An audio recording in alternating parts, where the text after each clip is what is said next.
ભરૂચ જિલ્લા કક્ષાનું વિકસિત ભારત સંકલ્પ સંમેલન આગામી 12મી જૂનના રોજ અંકલેશ્વરના શારદા ભવન ટાઉન હોલ ખાતે યોજાનાર છે।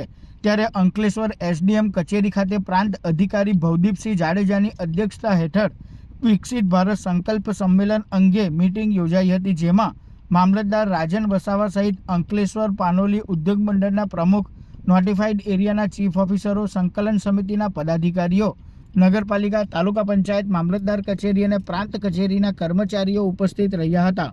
આ મીટિંગમાં વિકસિત ભારત સંકલ્પ સંમેલનના આયોજન અંગે વિસ્તૃત ચર્ચા કરવામાં આવી હતી। જિલ્લાના તમામ ઇન્ડસ્ટ્રીયલ એસોસિએશન, તમામ કોલેજ સ્કૂલોના આચાર્યશ્રીઓ તેમજ વિવિધ ક્ષેત્રે સારી કામગીરી કરતા લોકોની ઇન્ટેલેક્ટ સમિટ અને ભારત સંકલ્પ યાત્રા હેઠળ તમામ લોકોને તથા પ્રજાજનોને તારીખ 12ના રોજ હાજર રહેવા માટે હું આમંત્રણ આપું છું તથા આ કાર્યક્રમમાં મોટી સંખ્યામાં લોકો ભેગા થઈ એકબીજા સાથે ઇન્ટેલેક્ચ્યુઅલ ડાયલોગ કરે તે માટે હું સૌને આમંત્રિત કરું છું। Thank you.